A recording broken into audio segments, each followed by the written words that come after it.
Night, St. Paul, Minnesota, a dimly lit auto repair shop. The low hum of an engine fills the air. Tou Vang, 22, works under the hood of a rusted truck, his grease-stained hands steady. A radio murmurs in Hmong, a language of exile. This shop is his sanctuary. Then, police cars revolving light red and blue lights flood the garage. Open door, a sharp knock.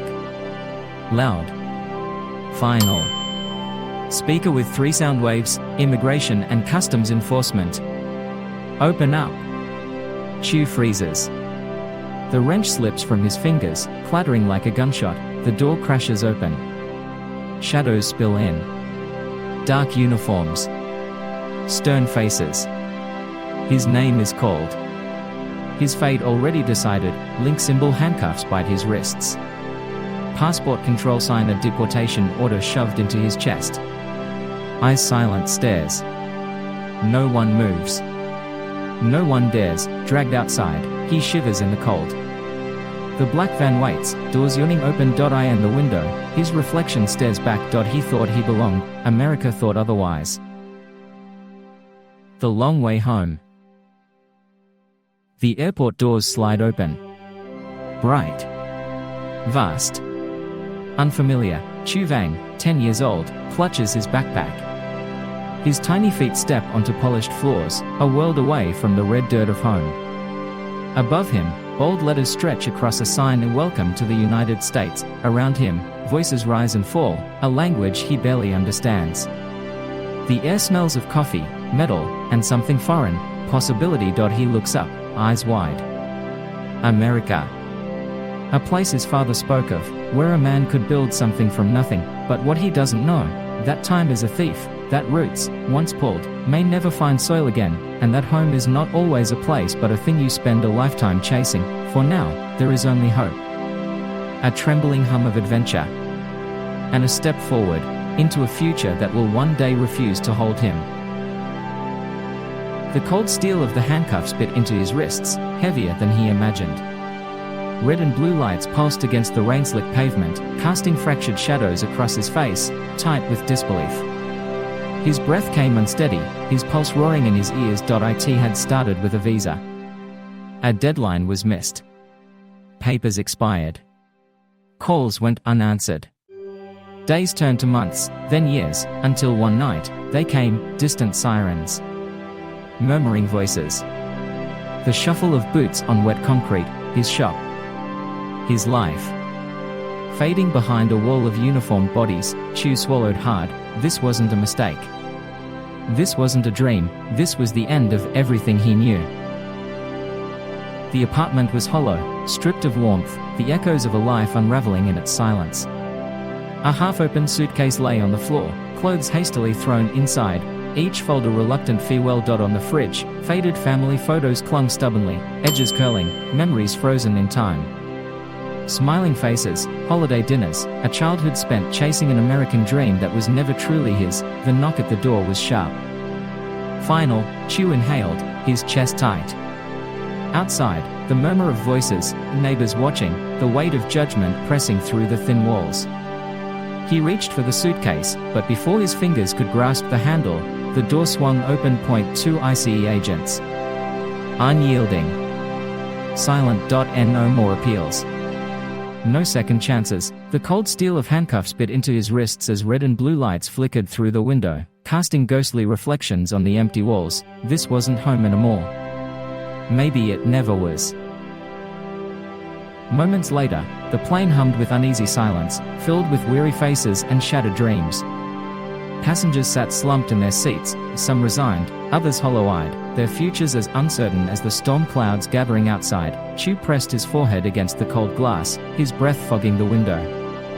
Below, the city lights of America stretched into the distance, a life disappearing at 600 miles per hour. His reflection stared back at him, merging with the darkened sky, a man caught between two worlds, belonging to neither. Lightning flickered on the horizon, there was no going back now. As later, the suffocating heat of the immigration office pressed down like a weight. The ceiling fan spun lazily, doing little to stir the thick, stagnant air. Tou stood at the counter, his shirt damp with sweat, crumpled deportation papers clutched in his trembling hands.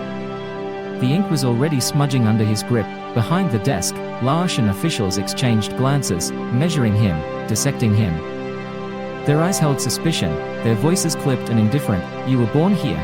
one finally asked, flipping through his documents. Tou swallowed hard. I left when I was a baby." A slow, knowing nod. A smirk from another officer. "To us, you're American." The words felt like a sentence. Outside, the sun blazed mercilessly. Inside, Tou felt colder than ever. Days later, the marketplace pulsed with life, vendors shouting over one another, the scent of grilled meat and spices thick in the humid air. Colorful fabrics flooded in the breeze, baskets overflowed with fruit, and the rhythmic clang of works echoed through the narrow streets. You stood at the edge of everything, his clothes wrinkled and stained with sweat and dust. He was just another drifter now, swallowed by a world that did not recognize him. A vendor glanced at him, eyes narrowing. A group of boys whispered, smirking as they passed. "Failed American." He had heard it before. Tou tightened his grip on his empty pockets, his stomach twisting with hunger. This was supposed to be home, but it felt like another exile. That night, the temple was quiet, bathed in the soft glow of flickering candlelight. Incense smoke curled toward the rafters, mixing with the distant hum of chanting monks. Tou lay on a straw mat in the corner, his body aching, his stomach hollow. His belongings, what little remained, fit into a single worn-out backpack beside him. A life once built over decades, now reduced to almost nothing. The monks moved like shadows in the dim light, their voices low, their prayers endless. He envied their peace, their purpose, but he was no monk. He was just a man with nowhere else to go. Weeks later, the air in the gold mine was thick with dust, the scent of earth and sweat clinging to every breath. The clang of metal on stone echoed through the cavernous pit as men worked under the relentless sun, their bodies caked in grime. Tou wiped the sweat from his brow, his grip tightening around the worn wooden handle of his pickaxe. His muscles ached, his palms raw, but exhaustion was a luxury he couldn't afford. Nearby, voices rose in anger. Chai, a young Hmong activist, stood toe-to-toe with the foreman, his fists clenched, his voice sharp with defiance. "You exploit our people, steal our land, and for what? So the rich can get richer?" The foreman sneered, spitting into the dirt. "Shut up and work, kid. Or you won't be working at all." Tou exhaled slowly, watching the tension coil between them. He had learned to keep his head down, but something about Chai's fire made him wonder, how much longer could he stay silent? That night, the dim backroom was thick with the scent of cigarette smoke and damp earth. A single bulb flickered overhead, casting restless shadows across the wooden walls. Chai unrolled a tattered map across the table, its edges smudged with dirt and ash. His fingers traced the marked villages, X's where homes once stood, circles where families had vanished. "They're wiping us out," he murmured, his voice tight with anger. "Burning everything. Forcing us into the mountains like ghosts." Tou studied the map, his jaw clenched. The weight of it settled in his chest. This wasn't just politics, this was survival. He exhaled, nodding slowly. "What do we do?" Chai met his gaze, determination burning in his eyes. "We fight." Days later, the alley was dark, the air thick with the scent of damp concrete and fried street food from a distant stall. A neon sign buzzed overhead, casting a sickly glow on the crumpled bills in Tou's trembling hands. Across from him, a smuggler leaned against the wall, a cigarette glowing between his fingers. "You want out? This is your chance," he muttered, nodding toward the worn passport resting on a wooden crate. "Next week, you could be in Thailand. Or you could stay here and rot." Tou swallowed hard. Behind him, in the city's shadows, Chai and the resistance were fighting a battle that wasn't his, but had somehow become his. His fingers tightened around the money. Escape meant freedom. Staying meant risk. He exhaled, the choice was his. Weeks later, deep in the jungle, rain dripped from the canopy, the air thick with humidity and tension. Inside a dimly lit hideout, the crackling voice of a radio cut through the silence, broadcasting in English, news of the Hmong crisis, the world finally taking notice. Tou sat cross-legged on the dirt floor, his grip tight around a small USB drive. Inside it, proof. Photos, recordings, names. Evidence that could expose the brutality they had suffered. Evidence that could get him killed. Chai paced nearby, his face tense. We need to get that to the press before they silence us. Tou exhaled, staring at the radio as static filled the air. He had once dreamed of disappearing. Now, the world was listening, and there was no turning back. The village burned like a funeral pyre against the black sky that night. Flames devoured wooden homes, sending embers swirling into the smoke-choked air.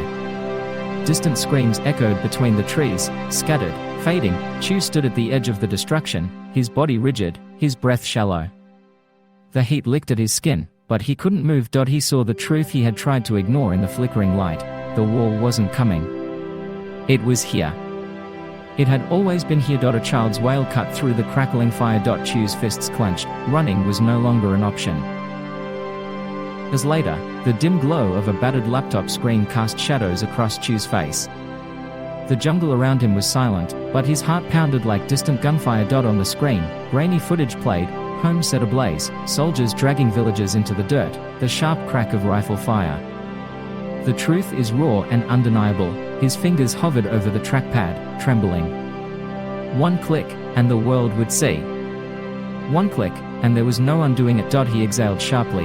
Then, he pressed upload. The progress bar crawled forward. Somewhere in the night, a branch snapped. Footsteps, they were coming. Meanwhile, in a dimly lit government office, the scent of cigarette smoke and old paper lingered in the stagnant air. A ceiling fan spun lazily, doing little to cut through the heavy tension. A Laotian military officer stood near his desk, crisp uniform unblemished, medals gleaming under the dull light. He held a freshly printed wanted poster in his gloved hand, Tou Vang's face staring back at him in grainy black and white. A slow, chilling smirk crept across his lips. So, he muttered, tapping the paper against his palm. The lost American thinks is a hero. He turned to the soldier beside him. Find him. Outside, a convoy of military trucks rumbled to life.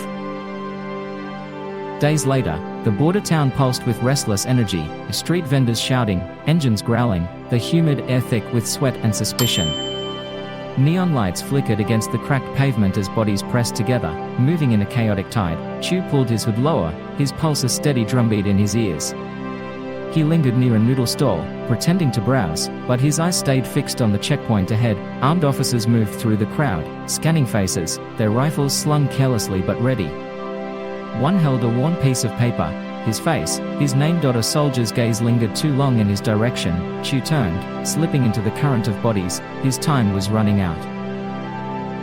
Weeks later, the refugee camp stretched like a forgotten scar along the Thai border, rows of tattered tents, the scent of damp earth and boiled rice hanging in the air. Children played in the dust, their laughter brittle, hollow. Tou sat alone beneath a sagging tarp, knees drawn to his chest, his clothes stiff with dried sweat and dirt.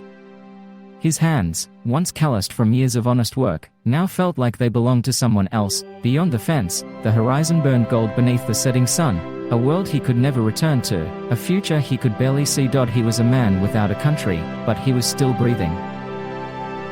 Years later, the refugee settlement stretched beneath the pale morning sky, rows of patched huts, the air thick with wood smoke and damp earth. Tou Vang sat on the edge of his small shelter, hands rough from years of labor. His face, lined with time and regret, bore the weight of two lives, one lost, one rebuilt from the ashes. Nearby, Meili scrubbed clothes in a plastic basin. Their children giggled, pushing a handmade wooden toy through the dust. Tou watched them, his chest tight. Their laughter was a song of survival, yet he heard echoes of the past, the war, the fire, the ones left behind. He exhaled, rubbing his hands together as if trying to wash away the guilt that never faded. He had escaped. He had survived, but had he truly won? The wind rustled through the thin walls of their hut as Meili set a bowl of rice in front of Tou. He didn't move, his gaze distant. Meili, you are still thinking about Laos. Tou exhaled. I see Chai in my dreams. Chai, the young activist who never stopped fighting. The one who never made it out. His screams still echoed in the silence of Tou's nights. Meili watched him, eyes filled with quiet understanding. You gave everything. You brought us here. That has to be enough. You stared at his calloused hands, at the family he had saved, but was it enough? A sharp knock at the door. Tou stiffened.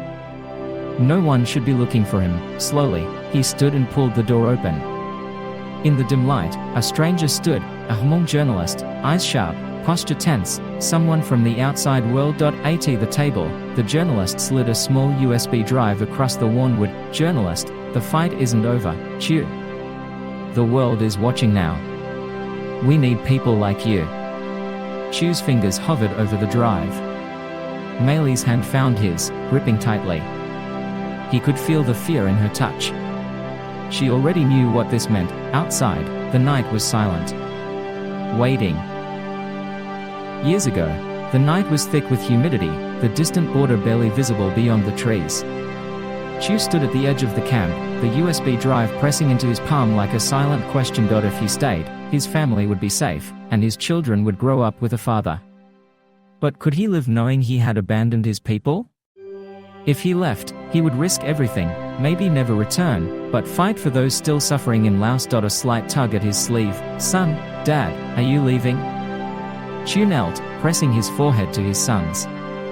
His eyes glistened, heavy with the weight of a man torn in two. Now, standing in the same place years later, he exhaled, staring at the sky. He had made his choice, but had it been the right one? Tou stood outside the small hut, the USB drive clenched in his fist. The weight of history, duty, loss, it all pressed down on him, crushing, relentless. But when he turned back, he saw them, Meili. Their children, his daughter slept soundly, curled beneath a thin blanket. His son, still groggy, rubbed his eyes, watching him. The boy didn't understand war, politics, or revolution. He only knew one thing: his father was here, which meant safety. Tou exhaled, his breath shaking. Then, with unsteady hands, he dropped the USB drive into the fire pit.